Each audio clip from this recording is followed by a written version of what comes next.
Hey guys, my name is Rafael Gigante. My group consists of the following students: Ana Clara Guimarães, Arthur Salles, Guilherme Ferreira, Lucas Duarte, and Vinicius Henrique. Welcome to the Scientist in Action channel.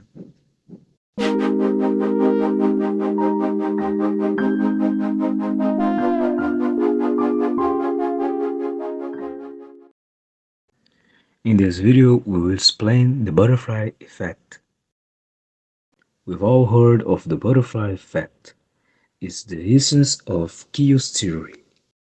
Chaos theory was first defined by James York and T. Y. Lee in 1975 and reminds us of something essential.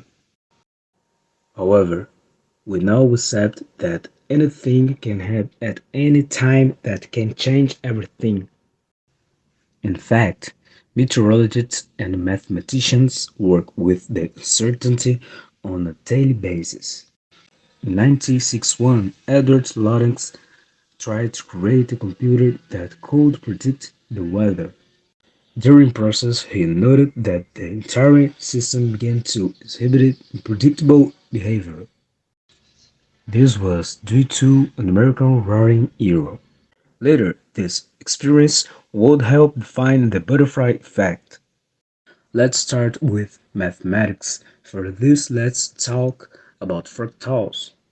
Fractals are mathematical functions that use geometric shapes to represent something that will possess the ability to have self-similarity in their structure. Knowing this, we can define that fractals can possess any way as well as can also have an infinity complexity in this structure since the details represented in the figures are infinite due to self-likeness.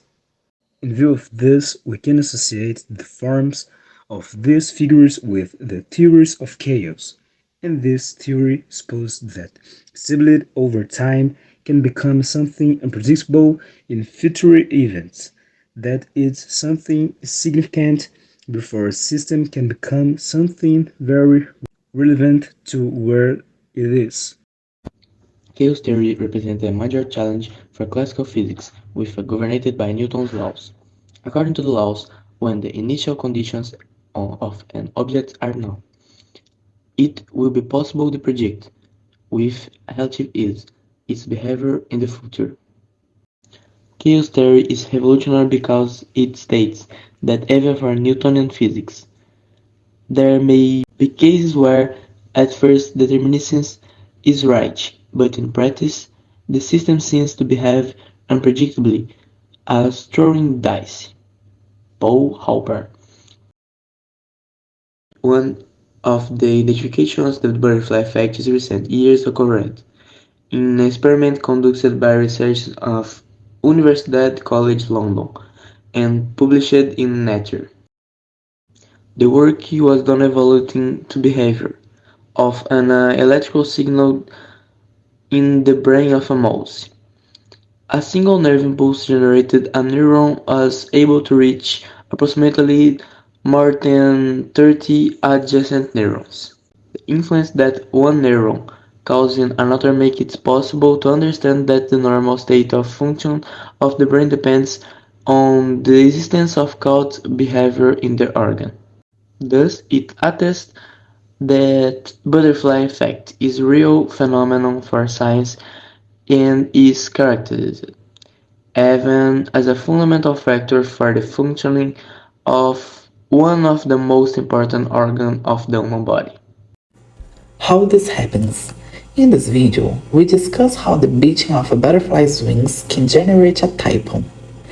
In 1951, that year meteorologist Edward Lorenz, also an American, was working on a mathematical model for the weather forecast.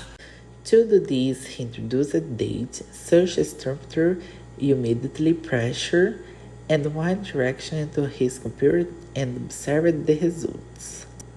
He then entered the same date to verify the results obtained for the first time. This radical difference between the two prognostics occurred simply because The second time, Lorenz's computer had rounded up the date. That is, he considered some decimal places less. Thus, it was not that some seemingly insignificant decimal places, over time, can cause monumental changes. For Lorenz, it is worth saying that the wind that causes the wing of a butterfly to fall in Brazil can cause a tornado in Texas, in the United States. Thus was born the chaos theory with its butterfly effect, indicating that very small variations may seem insignificant, but will generate hug change over time, causing a sense of chaos. Our video is over. I hope you understood about the butterfly effect. Thank you so much for watching this far. Bye bye.